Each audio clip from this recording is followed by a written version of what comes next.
All right, everyone, welcome back to the Performance Matters podcast. Matrixx, of course, and Coach Myles across from me.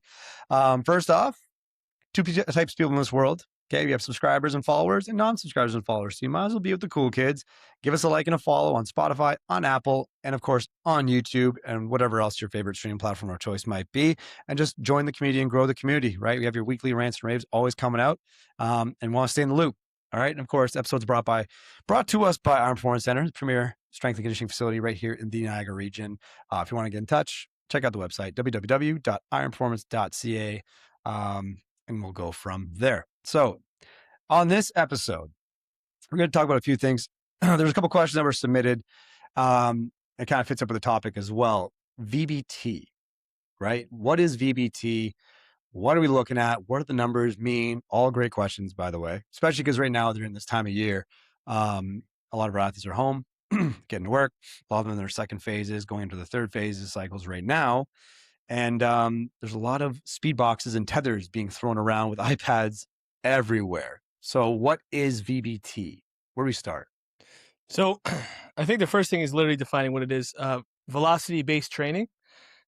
Simply put, it's just measuring the speed of the bar during every single rep, typically reserved for compound movements. I don't really see much utility in measuring your bicep curl speed per se, but typically it's going to be on your compound movements. And the thing I like is there's a lot of people out there that are like kind of against it, like keep tech out of the weight room, like we don't do VBT. Like the rebuttal I would say that I've heard that I like is like every rep you've ever done, every rep you're going to do from now to the end of time has a bar speed. Whether or not you're measuring it, like they're like, I don't do VBT. Well, no, you do because it is happening, right? Before we had a way of measuring it, maybe we're maxing out together. We watch each other hit a rep, whatever, like, hey, Matrixx, you should go up. Why am I saying that? Well, because I saw the bar speed. Now all we're doing is measuring it, quantifying it, and using it to hopefully take a more laser focused approach and apply the right stimulus so we know what adaptation we're hopefully going to get. So that's the first thing is like, if you're someone out there that's like, well, we don't do VBT. Well, you do. Whether or not you're measuring it, like you do, because like it or not, there is a bar speed happening. It's just whether or not you are actually quantifying it and then using that information to affect or kind of govern the training process. But the thing is too, I think we need to define what it isn't. It is not the coach in the room, right? So I like how Will Fleming said, like, it's like another coach in the room, right? You and I are coaching a session. Well, guess what? Now the VBT is also in there. It's like another coach. But where it becomes a problem with a lot of the critics, which I do agree, you get the coach who's like staring at the iPad. Oh, 0.7, you gotta go a little faster. Oh yeah, and there we go, 0.8. But you're not even watching the rep, and the rep looks like dog shit, right? Well, that's not the point either. Like quality of rep always is going to come first. And a lot of time that's just going to be, quantified or kind of like confirmed, I guess, by what we see on the VBT box. But yeah, long story short, it's actually just measuring the speed of the bar during the rep, and depending on what outcome we want or adaptation we're chasing, using that info to prescribe kind of the loads on the bar. Yeah, it's great for auto regulation. It's like, for example, Spades did 120 kilo squat, I think in week 1. I was checking the numbers on it. I think it moved at a 0.40 meters per second. It was meant to be like a max or like a near max or like 85%. Yeah. Right. So we gave like the range, right? Usually like about 0.08, up or down kind of range. And why that range? I for the viewers. Yeah. So if we're looking at, kind of how we took a lot of the stuff from Travis Mash and Padula as well. You take all this data from athletes they've had and all the lifts they've done, and it's okay, like this approximate bar speed tends to equate to X percentage of your estimated RM for whatever barbell movement, as well as estimated reps in reserve, or how many reps essentially you think you have left in the tank. Right? Yeah, how close are you to failure, right? Yeah, like if you did a heavy double and you rack the bar and ask the athlete, okay, like how many reps could you probably have gotten more? They're probably like, okay, I probably could have got 1 more, or maybe I could have got 2 more tops. Like that's essentially a subjective way for them to kind of dictate the reps in reserve, right? Right. And so you kind of like now cross compare like the estimated 1 RM, right? Like a percentage of the RM, the reps in reserve, and now you correlate that to a bar speed, and then you tend to see, okay, like these specific speeds or ranges of speed tend to equate to this percentage and this many reps in reserve. So that's why we kind of picked that range. Okay, I want them working here and here, so about 85%, about this much RIR. So it's almost like having like 3 different lenses to see how close we are to what we think is 85% or 2 RIR or whatever speed, right? So that's why we kind of picked that particular range. It was just kind of based on previous history and data and comparing to our own data as well. And it seems to be relatively within that range. So anyway, so he did 120, I think it was like 0.40 meters per second week one. And now the same 120 kilos is, I think it moved to 0.49, right? So, and the beauty is you can measure that's the same range of motion. Sorry to cut you off, but yeah, so you can really know with that. Yeah, okay, go ahead. So my next point is going to be, okay, so two things. So for the athlete, he's like, well, I'm moving, I did the same way as last time or 3 weeks or 4 weeks ago. Like I should be going up. It's like, well, you did go up. You technically did go up. It's like, yes, I guess you want to stay like now that we're outside that range. Yeah, we've earned the right to add more load for the day, but the win is going to be like, well, actually move the same weight faster and going to the range. I think this is where people start to not compare apples to apples anymore. So his range was, I think, 72 centimeters, right?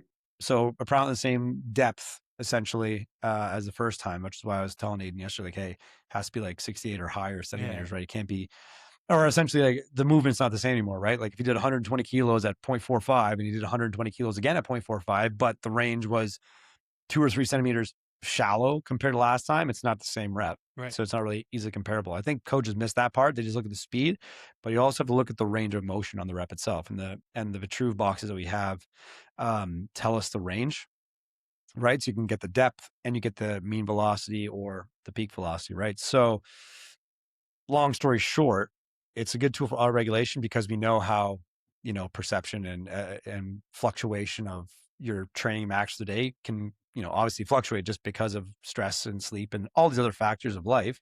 So VBT is a great way to kind of regulate that. And so, okay, like we're going to hit this RIR, this speed, and whatever the load is for the day, that's what it is, right? And then we can kill the set or we can move on and make other decisions and continue on accordingly, right? But it's just another lens and like you said, another coach in the room that can help better quantify, if we're on track or if we're kind of straying off course and make the adjustments as we need to, right? So it's a deep rabbit hole, but I think the next question would be, it's like mean velocity, what does that mean? And then peak velocity, what does that mean? Just before we move on, like the two things I like, or I guess I want to mention is, because a lot of people see the VBT come and they get defensive. They're like, oh, are percentages dead? No, the VBT correlates to different percentages of your 1 rep max. The beauty of the VBT is that it will help you account for like daily readiness. So the problem with percentages of a max is you're like, what max am I working off of? Right? My Squattober max, when we're all jacked up and we just did a pretty good like peak program and everyone's in the room, you get the caffeine going. Like if I base off that max, I'm going to come in some days and get pretty disappointed when I'm doing percentage-based work off of that, because I'm like, if I can't recreate that environment, like it's just not going to happen. Or I'm training my ass off, things are going in the right direction. I'm basing it off of that max. And actually, it is becoming too light because I'm getting stronger, but I haven't tested in a while, so I don't really know. So the beauty of the VBT is that percentages are not dead, but being able to correlate that percentage to a speed will kind of make sure that, again, like we always say, you're just a little bit less wrong. You're a little closer to the mark, right? You're eliminating your chance of error. But the other thing I like that you said too, like with Grant about, he said, okay, well, I should be able to go heavier. And you were like, well, yeah, you can because you've earned the right, because you were like 0.1 meters per second faster, whatever the example was. So it teaches us, athletes, non-athletes, doesn't matter. It teaches us how to compete in the weight room, right? Even against just ourselves, right? So even someone that's training with themselves, or whatever, it teaches them how to compete every single rep. But to your point, like mean versus peak. So mean, put simply, like obviously, mean is average. Hopefully our listeners understand that. It's literally the average speed from the start of the rep to the end, which for the most part is pretty accurate, pretty useful. Logan Mann kind of had a funny one the other day. Like his last rep was his fastest one, but he was like, oh, I think I cheated it because I got to the top and I kind of did that little last thing. For the most part, it's going to be, we're all going to have a pretty similar looking rep where you're going to hit that sticking point. You're going to accelerate through the end of the rep, and that's going to give your mean velocity. And that's typically going to be more appropriate for, say, like your big strength lifts, like your squat, deadlift, overhead press, things of that nature. The peak is actually just looking at like at any point in time during that rep, like what was the fastest you were moving? And typically that's going to be better for Olympic lifts. Because the thing about Olympic lifts, like anybody out there that understands Olympic lifting, you're not supposed to go as fast as you can during the whole rep. It's like controlled chaos, right? Olympic lifting, you're strong throughout the rep, but like it's like controlled chaos. You got to get to your certain positions so that you actually can optimally apply force. Like, so really, it should be right at that kind of jump position, like where you go into that third pull. right? The end of that second pull, whether it's a clean or snatch, or you're about to jump on the jerk, like that should be your moment of like highest speed. So that's why on something like an Olympic lift, you're going to want the peak velocity versus the mean, right? Because trying to chase higher mean velocities on an Olympic lift, I think is going to get people out of position. It's going to be rushing, hips are going to be shooting up, or they're going to be, getting off balance. Their foot weight distribution is not going to be right. So typically for Olympic lifts, that's why we're going to look at peak. The other thing with that is, which I find kind of cool, Olympic lifting peaks are going to be really highly dependent on your height. Okay, because so for example, if you and I do like a 1 rep max clean, my peak is going to have to be higher to get the bar. To me, because I'm a little taller, I have to travel the bar higher than maybe you do, right? So that's something we take into account as well. But that's like a little crash course in mean versus peak. Yeah, I think there's a few factors that will obviously influence the mean velocity. So we know like velocity is like distance over time.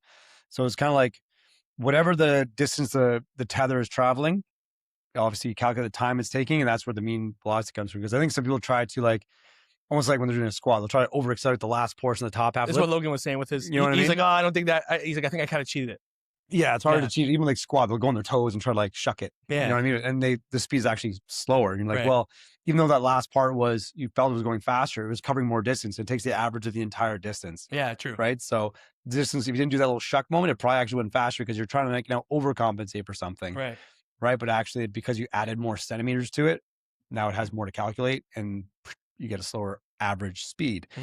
Right. And that's why also like placing the box pretty much as closely directly in line with the movement itself is very important. Right. That's a mistake I made last week on my own freaking training. Yeah. But anyway, it happens. But so it's like that sometimes can, screw the numbers up a little bit too. Now it's not the end all be all, but it's nice to be able to compare truly apples to apples. And I think, I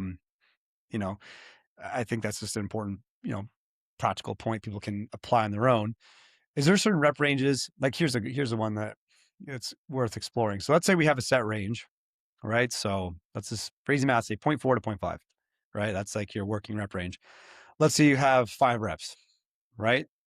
Where do we draw the line? Like, okay, like how many of the reps could have to be in the range? What does that mean? Because there's gonna be certain drop offs. So let's say your first 3 reps are like pretty good in the range with a very small drop off. And also your last 2 reps, like, okay, now you're kind of dogging. Let's say you're going like 0.5, 0.48, 0.47. All of a sudden it's like, 0.4, 0.38, 0.35 for your last couple, right? So there's that big drop off. Like, how does that work now if we're talking about ranges? That's a fair question, right? Like, what does that correlate now to?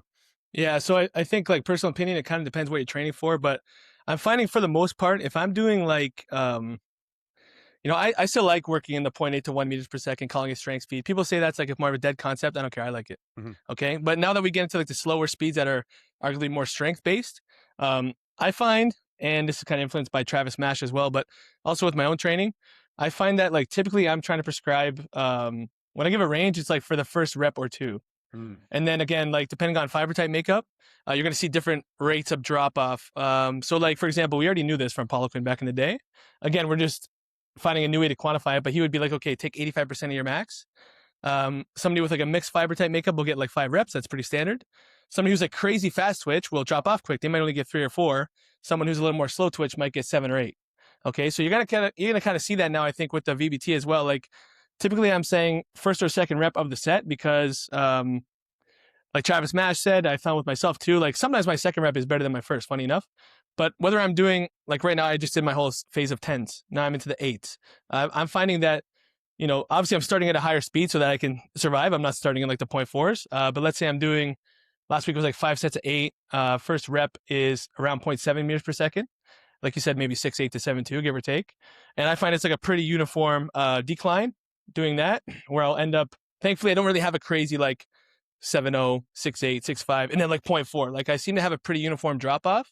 But yeah, depending on the kind of number of reps and matching it up with our rep max chart and matching up with our RIR chart, I find like as long as the first 2 kind of reps are in that range, it seems to be working out pretty well. And like for what it's worth, I've never missed a rep yet. You know what I mean? But I'm getting to the end and I'm like, fuck, I'm damn near 1 RIR. So I really think I am right where I want to be. So in my own kind of experiment, whether I'm doing like speed work, again, people don't like that term anymore. I don't really care. Speed work or this kind of mid-range stuff. Or if I'm doing, like the other day, I was like, yeah, I want to work up to like a heavy triple on the incline bench with a pause. Okay. Again, this is the beauty of VBT. You're like, well, what the fuck is my incline bench pause max? I don't have a clue. Right. I know my max is like around 130 on the incline, but I'm like, there's really no perfect formula. to say like, well, now that I had to pause, how much does it, decrease, whatever. So I'm like, okay, well, my first rep should be around, my max bench should be like 0.2 if I'm failing, with like 0 RIR. So I'm like, okay, I should be around 0.35. And my reps went like 0.35, 0.27, 0.20. So A, I had like a decently uniform decline in speed, which should happen. B, I knew like, okay, my last rep was a 0.2. Like that was a true 3-rep max because I watched a video. Like we still have intuition too. Aiden was spotting me. We have intuition. I'm watching it. He's like, yeah, I think that probably was your last rep. Looking at the VBT now just kind of confirms my what I thought I felt or what I thought I saw. Yep. I think there's a couple factors here. I think the rep range itself. So if I'm putting like a rep range, there's a couple ways you could do it. If I have a range of like 0.4 to 0.5, let's say it's a 4 sets of 5, I think taking the average, right? So you have all 5 reps. This is like the hard part sometimes with the screen, right? Because you'll have like a ceiling and a bottom line, like floor ceiling type window. Yeah. Some reps will be in, some reps will be out. But it's like if you take all 5 reps and calculate the average, like you take 0.5, 0.45, 0.47, 0.4, 0.38. Like, yeah, you have a couple that are out of the range as an example, but you add them all up, divide by 5, it's still in that range. Yeah, also true. Yeah. Average right? intensity. The average intensity is like, okay, the range was there for take the average of 5 reps. That was it. Another way you can look at it is kind of like how you said, it's okay, you started this way, like your range to start your first 2. And then, you match the speed of your last reps. Okay, let's say your last rep was a 0.35. Then yeah, that truly, you might have had, even though it's like a set of 5, you might have had a couple left, but still like compare that last rep speed to how many you have in reserve and you can calculate from there. Which we can now call an RIR 1 or 2 or RP 8 or 9. So like the powerlifters out there that are like, oh, I do RPE. Well, I do RIR. Well, we're not training powerlifters, okay? Yeah, you could do like you could do a 5 rep and then say, okay, I want 5 reps with 2 RIR. So by the time you finish your 5th rep, it's like a 0.35 or 0.4. Like, yeah, okay, great. So yeah, you're outside the range technically, but by your last rep, you still had a 2 RIR approximately. So this is my point. So a powerlifter would write a program and say, week 1 RP 8, week 2 RP 9, week 3 RP 10, right? Send it. And I'm like, guys, we're doing the same thing. Yeah. Just with people who are not barbell specialists, right? Even us, we've been lifting probably 20 years each. Yeah. We're still not barbell specialists, Aiden was doing his figuring out his MVT on the snatch the other day and then basing his training off of that. And he was like, fuck, like on my speedbuster day, I got to be up around like 3 meters per second almost. It was like 2.88 or something. He's like, that's fast. And I'm like, yeah, but it's because you're not an Olympic lifter. So you couldn't push your snatch as far as like your skill was kind of outpacing your physical ability type thing, right? So when you failed, when you hit your max, it was probably still really fast. So that's why the formula is going to tell you like, yeah, your speedbuster day has to be this crazy fast because despite his height, he hasn't like snatched as much. Okay, no diss to Aiden, but the skill of his snatch isn't as good as somebody who does it as a sport. So naturally now, like where somebody who does it as a sport could push a max snatch to like a, I don't know, 2.0, 2.1. His max was like 2.3. Yeah. Right. And he was like, I can't go. I just subjectively know I can't go up. Like I almost missed that one type thing. Right. So there's a skill aspect too, I guess. It's kind of I think it gets underrated too. Cause now the question is gonna be like, well, what exercises are VBT appropriate? Right. Yeah. So you have your clean, your snatch, you have your major, like your squat, you have your bench, you have your deadlift, and, your overhead press, you want to do all that. But then you start looking at the variations, right? Even myself, I tried doing a snatch yesterday and I have like shoulder limitations. So like my snatch is terrible. I think I had 60 and moved to like 2.2 or 2.3.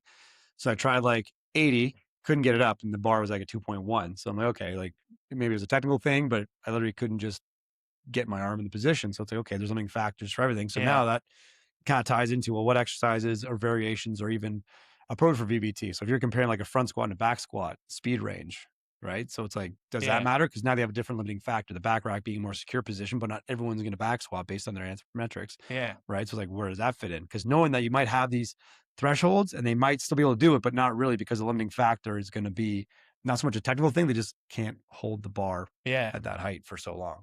Yeah. So like, I think, like it's a hell of a question. I think it's really appropriate for Olympic lifts contingent on the fact that you're good at them. Yeah, their skills up there. And that's going to be dependent on just our coach's eye. Yeah. Right. I think it's really good for all the big compound barbell lifts. I've never really done on a chin up. I don't think because I do think a chin up is a main compound movement. I think you probably would agree, but I don't know if throwing the tether on a belt and trying to measure it, like I think you're going to get like swinging and kipping and you're going to get. So I don't really do it on that. But having said that, I think it's really good for all the big barbell lifts, and I do find a pretty good transfer with like like most of my squat variations will be pretty similar, like back squat versus safety bar versus any of those with a pause. I haven't done too much eccentric work where I go down slow and then had the VBT on there, so I got to kind of maybe explore that on my own. But That'd be an interesting case study, 'cause that's something we were get rid looking of the at. stretch shortening. Like, is it? Yeah, Yeah, it's like what range you prescribe that might better line up, or it doesn't matter. yeah, Maybe it's not. It's like, yeah, it's still the 0.3, but then your eccentric, like it's a different training max. Like, hey, if you're doing 85%, it's 85% of your 5-second eccentric. right.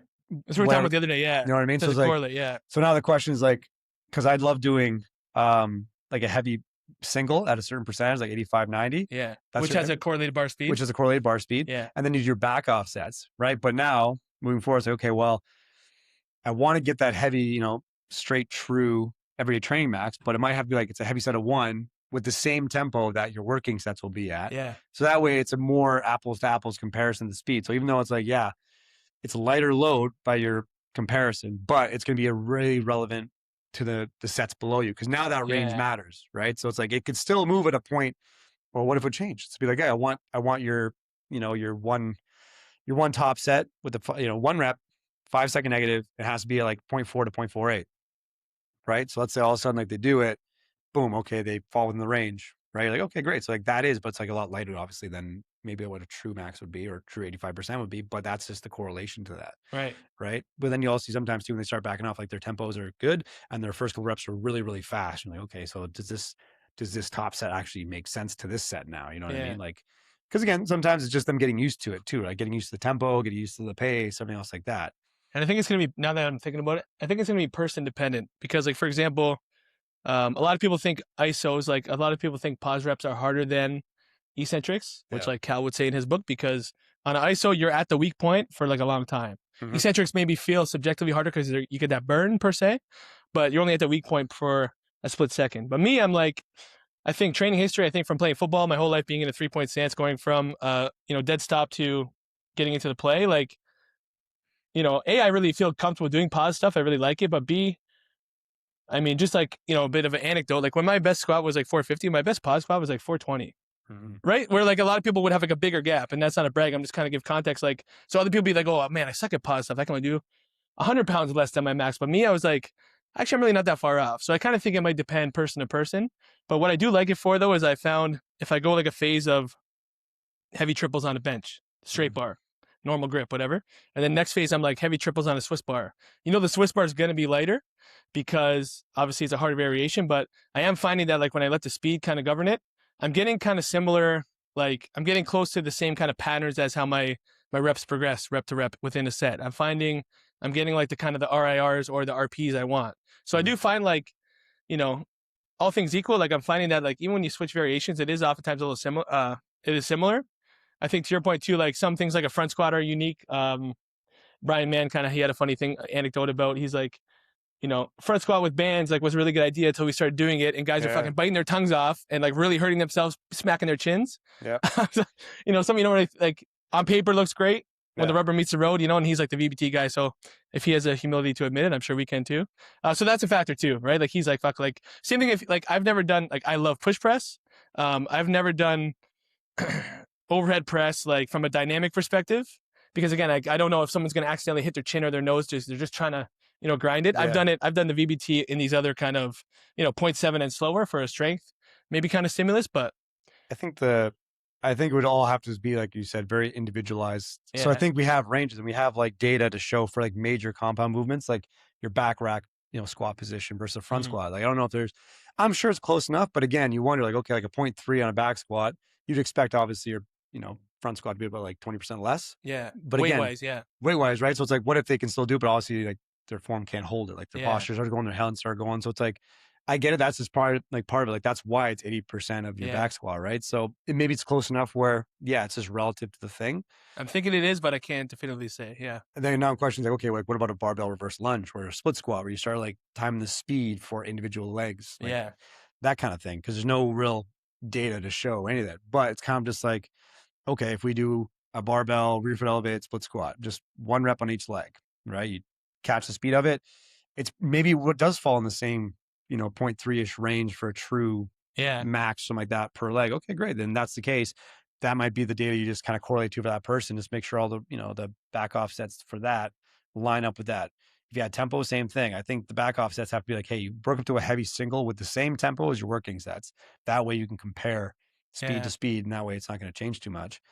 But like, But then you might miss out on that max bony recruitment because you're not going as heavy. So not Yeah. right or wrong, just like things you have to. Point is for the viewers or the listeners, like these are things we're like considering that they probably don't really realize we're considering, right? yeah, and But it's not the end all be all. It's a very useful tool that can help auto regulate for the day. It doesn't mean it takes away the work. yeah, It just tells you when you might need to just cut it. yeah, You know what I mean? Like we use percent drop offs as well. Like, okay, if you want to stay fast, like keep hitting your reps until you see like a 10%. Then you kill the set. Or hey, I know for Topper's next phase, he has like drop offs. It'll be like, hey, I want you to go until you hit this percent drop off, and you're going to cap it at 5 sets total. So you have 5 sets to get as many quality reps in before you hit that drop set. Sorry, that drop off. Right. And there's different ways we can play around with it. But again, in a group setting or whatever, that's good to make sure everybody gets what they want and what they need. Yeah. So just so people understand it, like, again, without doing a muscle biopsy, like your sport background, like in mine, like you probably would have more of a mixed fiber type because you had to be able to be explosive, but like for 2 minutes straight. Me, I had to be pretty explosive for like no more than 6, maybe 8 seconds. So like if we both have the same starting point of bar speed, which again correlates to a percentage, and we go like no more than 10% drop off, I would bet my fucking house that you're going to get more reps than I am because you have a better ability to have, for lack of a better word, we'll call it like power endurance or like strength endurance. Yeah. That's not a shot at me. It's not a shot at anybody. It's just saying like, based on your training background and everything, like I would not be surprised if we have the same starting point. I get 3 reps, you get like 6 or something. Well, like look at Dave. Remember Dave had that one? Well, exactly. Remember Dave had the one cycle. I think it was like hit 50 total reps. But like it would take him like 2 sets. Yeah. It took me like 10. Yeah. It's like, hey, I remember like, so for the viewers listening, like, so Dave Tumber had this one cycle where I was like, hey, the prescription was like, you're doing back squat. You have to hit 50 total reps. So 50 total reps, it could be however many sets it needs to be. The caveat was it has to, whatever set you do as many reps as you can that set until the speed has a 20% drop. Yeah. I think it was 20 or 25% drop. For squat, probably 20. For squat, yeah. So it's 20% drop. So for me, it's probably going to be like maybe 6 to 8. Yeah. Maybe. That's what I'm saying. It would have took me 8 right. I can't remember exactly what the starting speed was, but yeah. I think like maybe it was like 0.6 or something like that. So let's just assume for this example, it's not light. Yeah. So like, let's say it was a 0.6 meters per second starting rep, and then around there, and then keep going until you see a 20% drop. Again, I'd maybe grind out like 6 reps, 8 reps, whatever it was. And then that would be my set. You take 3 minutes, you go back to another set, and then you do as many sets to accumulate 50 total reps. Dave did like 2 or 3 sets. He was like hammering out 15. But again, he was just rower, runner, good gas tank. Yeah. You're like, okay. Really not surprising. Yeah. So he's just hammering all his reps. I'm like, this guy's hitting like 15, 20 reps in a set. I'm like, holy shit. With a heavy starting point, Yeah, with a heavier starting point, like how? Like, so, but again, it goes back to your point. Like everyone's going to have a different genetic makeup. They're going to have different strengths and abilities and different, capacities. So if you would have programmed in 5 sets of 10, absolutely nothing wrong with it. Yeah. Right. But then it's just like, hey, it would have taken way longer for no reason. Hey, what, you know what I mean? Like, yeah, it's like, okay, we could have gotten the same work done in less time, or maybe we could have done more work. Yeah, exactly. Right? He had more in the tank. Just like quickly before I move on drop off so people know. So typically 10% if we're doing power stuff. Some people go as short as 5 if it's like, hey, I got a game tomorrow. But 10% is like a peak or like a power kind of prescription. 20% is typically going to be like on a squat for like strength, right? Or even hypertrophy, arguably. Bench would be more like 30 because bench is going to drop off quicker, right? Less and smaller muscles involved. And then they say around 40% is like typically failure no matter who you are, right? I push a couple to like 42 maybe, and I'm like, yeah, I believe it because I'm dying type thing. Like nobody's going to get 50 to 60% drop off. So like that could be a good bullshit indicator too. Like if you think someone's not pushing this, oh, no, it was a RPE 10, you're like, no, it wasn't. You can maybe push them to 40%. I'm almost never done it, but just for argument's sake, it's kind of cool, just so people kind of know what we're looking at. Yeah, I think it has to be hammered very clearly that this is all what we're talking about. Does not matter if a couple things. The skill of the movement itself is not up to snuff, essentially, for them. Totally. And they're actually giving a true, honest, transparent effort every rep. Right. Not being like just saying they're working, like trying. But you're actually sandbagging, You know what I mean? Like you have to do good warm-up sets to make sure that you get fluidity. Because usually, like, if you're just kind of getting on the bar and put the speed on there, like it takes a little bit to kind of just, get settled in and start getting some quality reps done. Totally. Then you can start measuring it. So this is all under the assumption that the technique is sound and that the effort is honest, right? Because otherwise all this means nothing. Right. But yes, percent drop-offs, like for power, like again, less than 10%. I would say like squat, like 20%, like you said, and then bench would be 30% for the same limiting factors that you mentioned before. Like those drop-offs are a great, like you said, bullshit indicator. Yeah. And with these, like I said, I've been doing this kind of juggernaut inspired thing. Mhm. Usually I end up around 20, like, for squat anyways, I usually will look, usually I'm like 23, 24% drop off by my last set. And like my first set, I'm around 20. So I'm like, it's working pretty good. Like, it's cool, I guess is what I'll say. It's cool to see like all the theoretical shit actually playing out in front of my own eyes. Welcome to Iron Performance Center, Niagara's home for real personal and performance training. We're a community obsessed with building durable, explosive, game-ready humans. No gimmicks, no shortcuts, just training that works.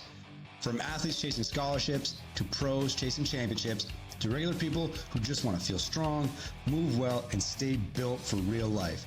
If you're willing to work, you're our people. Our system is simple: smart programming, elite coaching, and a culture that pushes you to levels you didn't know you had.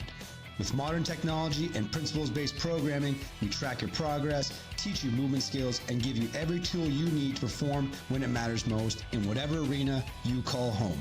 Iron Performance Center, because performance matters. Yeah, the question I'm always going to kind of like ponder is going to be like, for example, on split stance work or variations where there's a limiting factor that's not going to be Totally. more compound in nature, right? Like a reverse lunge. Like, okay, you do like a 0.3 reverse lunge. What does it look like? Is it kind of like smash the ground and also you're kind of breaking, it but looks you like stand, shit, yeah. it looks like crap. You're like, well, it was 0.3 though. it was 0.3, but you're like, what would a 0.3, like a true great reverse lunge, be a 0.3 at any point? Yeah. Because like at that point, like the whole point of reverse lunge is like propelling up. You have to propel yourself up at a certain speed. You can't grind out a reverse lunge and be a reverse lunge. Right. You know what I mean? Like a squat, you can grind it out. You're still moving in the same pattern. Yeah. A reverse lunge, it has to be dynamic to a certain speed to hit the projection you have. Otherwise, it becomes like a very shitty split squat. Yeah. Right. You're pretty much segmented, shitty, a segmented shitty split squat. So that's kind of like where I'm like, okay. It probably is maybe more appropriate for like Bulgarian. Yeah, maybe, and especially with the back foot elevated higher. Yeah, but like, or you say, okay, well, the cutoff for a true reverse lunge is not 0.3. The reps, like you're 100% or 0 reps in reserve is going to be like a 0.5. Why? It's like, yeah, you probably could have done another one, but the form breaks down after 0.5. How much is the back leg helping? Yeah. How clean or smooth was it? Because there has to be a projection at a certain angle to actually complete a true reverse lunge. Yeah, totally. And not just like a smash the knees, sort of split squat up, and then kind of muscle up to a bilateral stance and finish it. Like, you want A to B, but like at what cost? Exactly. So those are like things I want to experiment and like kind of dive more into and say, okay, well, put VPT on reverse lunges, but it's just going to be the cutoff for your max of the day is going to be like a 0.5 instead of what might be a 0.3 for a bilateral stance. Yeah. Maybe it's the same concept for front squat. Like, yeah, true 0.3 is going to be a max for back squat, but maybe for front squat, it's 0.4. Why? Because after 0.4, your literally elbows start dropping and like you're caving, dog shit back, but you're standing up with it. But the form is to break down after 0.4. Yeah, again, maybe it's not proven, but you start saying like maybe it's worth looking into. Yeah, it's like the cutoffs don't really correlate to a true 100%, because 100%, like, yeah, you can probably get 0.3 front squat 100%, but it looks like shit. Yeah. Now you could argue the case back squats the same way, depending, but I think it's a lot less just because of the stability. There's less limiting factors in a back squat, assuming you have no mobility issues or anything else.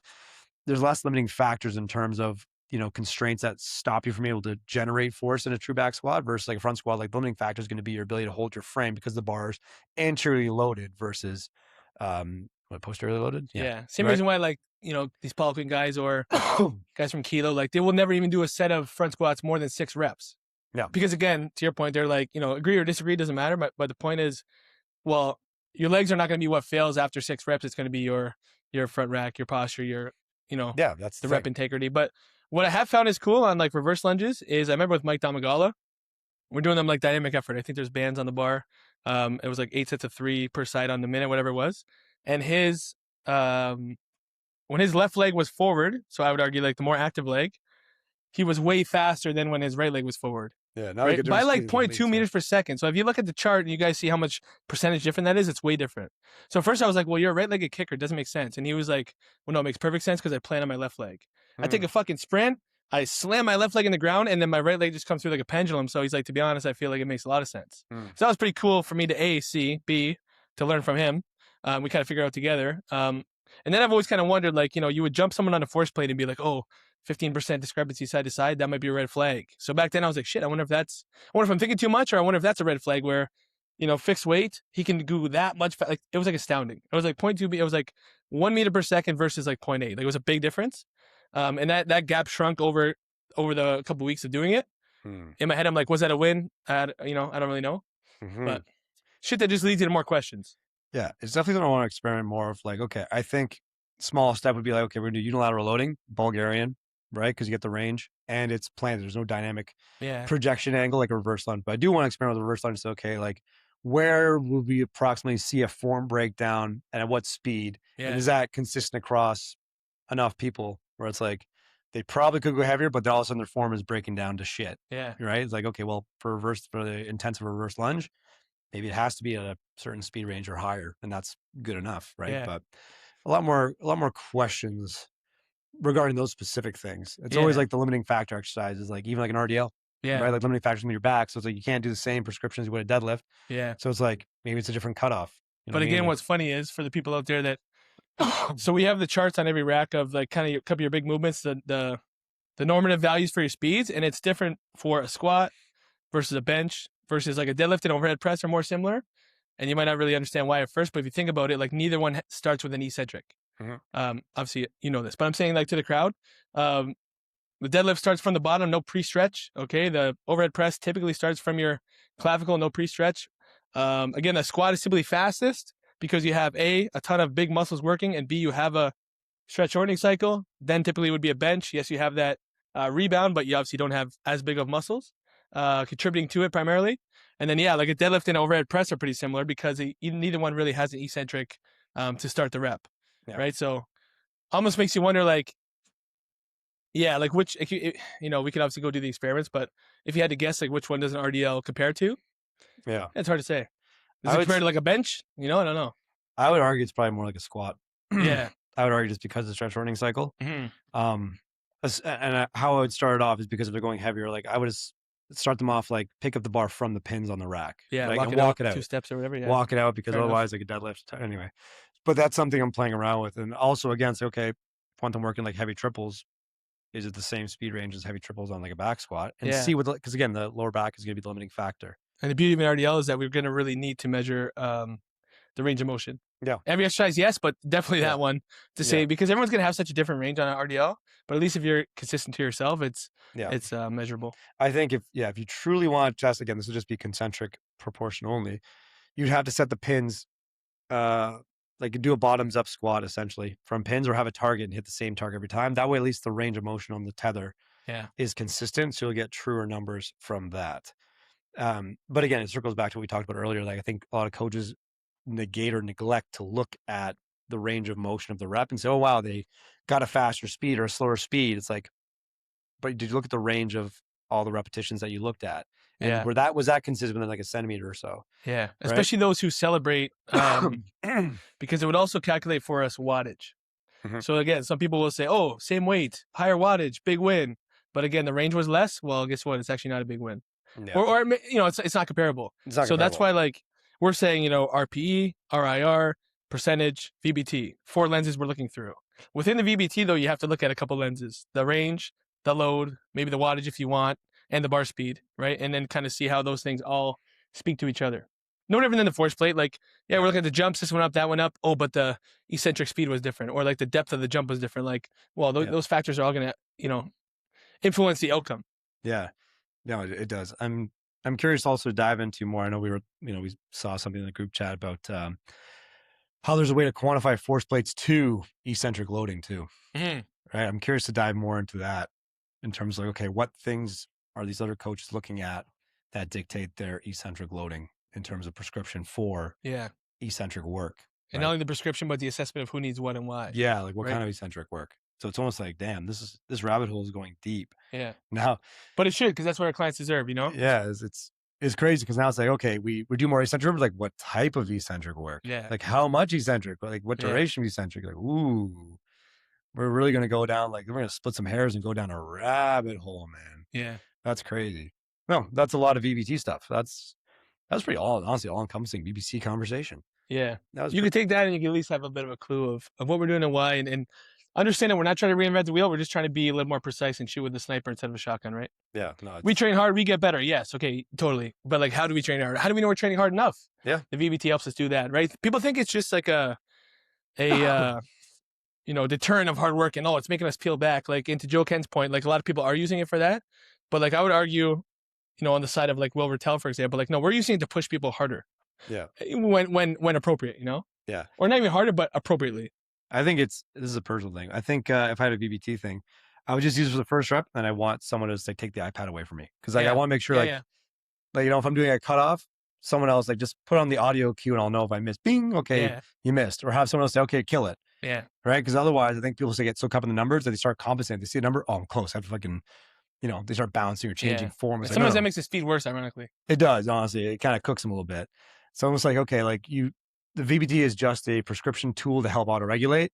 It doesn't take away from the work and the effort of a quality rep every time. It's like, that does not change. If the VBT wasn't on there, the rep should still look precise. Like, it's still full effort, still maximal intent, full speed, full position, everything else. Yeah, no doubt. Right? So don't like use them and be like, oh, I have to get this now. It's like, no, like it's just helping to quantify some of the work you're doing, and it's going to give us a better indicator of when to kill it. Yeah. That's it. Right? So doesn't take away from the actual work. It's just another lens by which we can kind of examine and quantify some of these things and not always just be on based on load. Because again, like we said earlier, 85% of what max is like, well, what max today? Because otherwise, if you didn't have EBT, you have to essentially test every day. You have to test every day and be like, all right, we're going to hit like, what do we think is 90%? But really, or use IRI, like, okay, I probably had like one rep left. Okay, then we'll use that, which can still be valuable.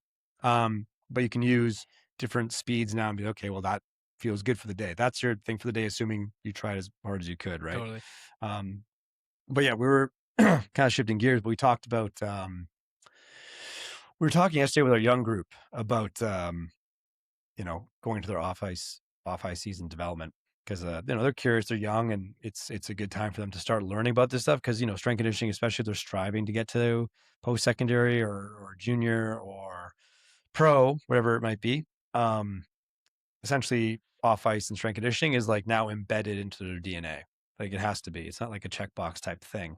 And I think we started off with, I talked about my yard again. I actually took I talked about the lawn care stuff again, the same kind of conversation I had with the Riverlines guys, but I think I really like made this conversation better because I talked about like, I take pride in my lawn, right? So it's like, if you cut the grass, like if you walk by someone's house and they have a nice lawn, you kind of like view their property differently. You're like, oh, if the lawn's nice, I wonder like you assume everything inside that you can't see is managed the same. Yeah. Right. Which inside the house is probably not a pigsty. Yeah. Right. It makes the house look better. So like essentially what people can see helps them perceive what they can't. So if they see like, wow, your yard's taken care of, they assume that everything's taken care of. Yeah. Right. So it's like you set the standard for yourself by, taking care of your grass. Right. And then people perceive that you take care of everything else too. Right. Right. So it's kind of like that was the conversation that matches, right? Like it was actually really cool. And it's like, it's about setting the standard for yourself. Like I set that standard that I want to make sure my grass is taken care of every week and you water and everything else like that, because that's my standard. And by having a high standard for myself, everyone perceives that everything I do is high standard, which, right? Like, whoa, it's like a Joe Rogan moment. And then we talked about how do we build confidence? And okay, I'll start with this question. Like how would you define confidence? And the reason I bring this up is because coaches, and we've talked about this in multiple episodes, coaches like to use these words in preseason talks throughout the season, pep talk, like work ethic, discipline, perseverance. We got to go out there. We got to be confident, like be confident in each other, be confident in yourself. What is confidence? I think confidence is like developing and defining a system and actually sticking to it. I think confidence is making promises to yourself and your teammates and actually keeping them.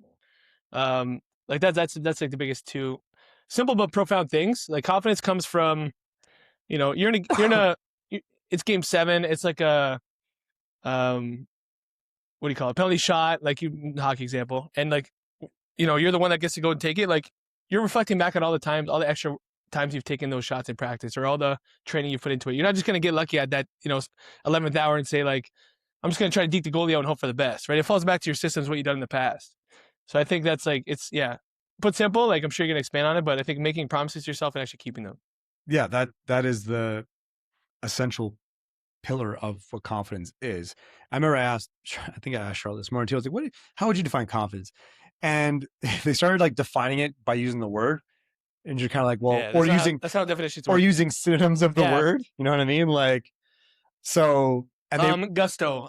you know what I mean? Like, so you're okay. Well, here's how I would define it: evidence of self-trust. Confidence is evidence of self-trust. It's a consequence of repeated proof. That's what confidence is. It's a consequence of repeated proof. What does that mean? So, and you said it. If you make a promise to yourself, did you follow through with it? Yeah. It's essentially keeping your word. If I said I'm going to wake up early to go for a run, you wake up early, you go for a run. If you don't, you lied to yourself. Yeah, and you have no reason to be confident. I hate And to say it. right? So Actually, I it's don't like, hate to say if it. you said you're going to read 5 pages of a book, you go and do 5 pages of a book. Doesn't matter if you're tired or it's late at night. If you said you're going to do it, you do it. Notice that these are actions, not outcomes. Yeah, You didn't say I'm going to go to the gym and set a record today. You Yeah. said I'm going to go to the gym and give my best shot. right. Right? That's an action versus an outcome. So by setting these small promises yourself and keeping them based on action, you now believe what you say you're going to do. Right? So if you ask Michael Jordan, like in game 7, hey, who's going to take the game-winning shot? He's like, me. Why does he believe that he's going to take the game-winning shot? Why does he believe he can do it? Right? Like, and you ask them, like, well, it's belief in yourself. Well, why do they believe in themselves? Right? It's because that they're not afraid. They trust themselves to take action, regardless of the outcome. They believe in themselves and trust themselves to take the action confidently in themselves because they believe what they're saying. And that trust is rooted in their preparation. It's rooted in their preparation. That it's a consequence of repeated proof in their actions. Yeah. Right? And then furthermore, so it's like, okay, so by respecting your word, you build trust. Trust earns performance. Trust earns opportunities. Yeah. Who do coaches trust to take the game-winning shot? That's the opportunity. Yeah. Right? So by respecting your word, you build self-trust. Self-trust earns opportunity because now you're the person that people can depend on. By having that standard for yourself and following through on your standard, they assume that you manage everything at the same standard. Therefore, they trust you to do what has to be done when it comes time to it. Right? So it's like this. It's like trying to like make it a little more in depth. As you take this big picture thing, I want to get this thing. I want to, take the game-winning shots, this opportunity. Right below that, say, well, what does that lead to? What does that look like? Looks like this. Okay, well then I have to build this trust that I can do. Where does that come from? It's all these little small things that you just continuously do. It's these are repeated efforts that you did that build that belief, that build that trust, that self-confidence. So then when the opportunity comes, you're prepared to take the shot because you believe in it. Right. You're not seeking this outcome. It's the fact that you're not afraid to take a risk on the action, right? Regardless of the consequence. I'm not saying you're not going to make mistakes. Like, do the thing. And the best part is, like, Michael Jordan, like, takes game-winning shots, and we remember all those big wins from the Bulls, but he also remembers all the shots he missed. Yeah. But that's not the fact that it's not that he didn't have confidence in that. It's like he believed that he was going to take shots. So he kept taking shots. He missed a lot of shots, but he learned from making those shots. And he made less mistakes because of it. So I don't want to get it twisted. It's not based on an outcome. You're not setting a promise or keeping your word saying, I'm going to go to the gym and like PR today. It's like you can't, there's too many things that are outside of your control, but what you can control is the action, right? So if you say that I'm going to show up to the gym today and give it my best shot with whatever I got, that's the action. Go do that. Whatever happens will happen. But you do that repeatedly over time, your window of error goes down, right? You earn those opportunities because of the belief. So I think it's funny. I might even just ask every kid today and be like, how would you define confidence? And see how many reply back by just defining confidence with like a synonym of it. And you're just like, you can't use the same word or a word that's a synonym to brave and how do you define bravery? Courage. Being confident. Define courage. Bravery. Like, Yeah. all right, great. Bravery. What does that mean? Oh, you're courageous. Oh, okay. Yeah. It's it's a funny thing, but I think the kids like kind of took that and like, okay, it kind of makes sense, right? Like starts with like a standard for yourself, keeping your word to yourself. That's where the self-confidence come from. And ironically enough, if you ask someone to do something they're not confident, right? Like let's say it's like going to practice and taking the shot. Why aren't they confident? Right? It's like maybe they lied to themselves. And that's a harsh way of putting it, but like how many times they lied to themselves, they don't believe in it. Yeah. Right? Like it's Must have been a somewhere lot. along must have been enough where they Enough, don't yeah. it must have been enough times they lied to themselves or didn't keep their word to themselves where they're hesitant to actually do anything about it because now they know that if I say, yeah, I'll do it, I don't even know if I believe they don't even know if I believe. I don't know if you should believe me because I don't even really believe Yeah. me. Like, can you do this? Like if a coach says, can you take the game winning shot? And you go, Yeah. You're like, I don't, and also you're like, like, why would coach believe you when you don't believe you? Why don't you believe you? Because you probably bullshitted yourself before. Yeah. Right. And you can tell whatever story you want. You can tell, why reasons you couldn't. It's like, oh, I had school, I was busy, I had to do this. It doesn't matter, right? Like, it's no different than, people showing up here. It's like, hey, you want to strive for these things. You want to get bigger, faster, stronger, like everyone does. Okay, well, here's what it looks like, right?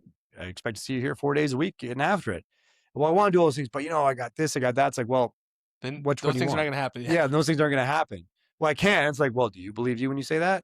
Because to me, it sounds like you don't believe you when you say that. Yeah. Ask me or telling me. Yeah, That's what I say sometimes. Why would I believe me. you? Why would I believe you? You don't believe you. Right. You know what I mean? You're saying all the things, but you're not backing up with your action. You don't believe anything. Why would I believe the shit you're saying when you don't believe the shit you're saying? Yeah. Be honest. Your actions don't reflect it. Yeah, it goes back to everything we talk about. Your actions aren't reflecting it, right? You're not taking action, and you're justifying why you can't, and that's irrelevant. Yeah. I'm not saying there aren't scenarios, but I'm saying at the end of the day, it's irrelevant because it didn't get done. You didn't do what you said you would do or what you strive to do. Yeah. It's crazy how it all just full circle ties back into just doing the damn thing.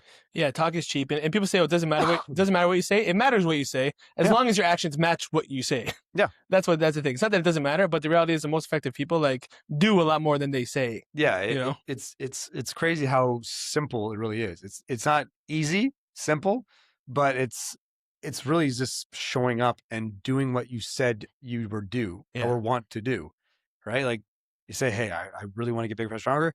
Coach said I got to do 4 days a week. Okay, well, I have to show up 4 days a week. Good. That's it. End of story. Show up.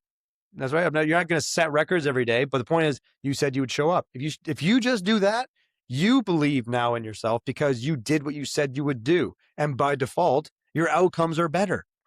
Right? It's a byproduct of the actions, right? Like I said, confidence is a consequence of repeated proof. Right. Repeated proof, right? Not a one-time thing, consistent proof. So it's like, when people have those opportunities, why do they have those opportunities? Why do people trust them?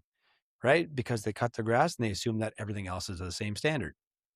I don't know if people get the metaphor, but they might say, I should really cut my lawn today. But really though, more than, not only do they cut the grass, but they cut the grass more than once a month. Yeah. And they water their grass frequently and they put the fertilizer down. And you know what I mean? They're not waiting for the rain to fall to water the grass. They're watering every day. Why? Because it has to get done. The grass keeps growing. You got to water your grass. You got to cut the grass. Doesn't matter how I feel. Doesn't matter what I think. Don't wait for the rain. Not waiting for the rain. Like, I have to go take action and control what I can control. I said I'm going to cut the grass. And by default, by doing that, my yard looks better. My house looks better. And what people see is my standard. Yeah. Not the ones that people should, have for me or whatever like that. It's like, this is a standard that I set for myself.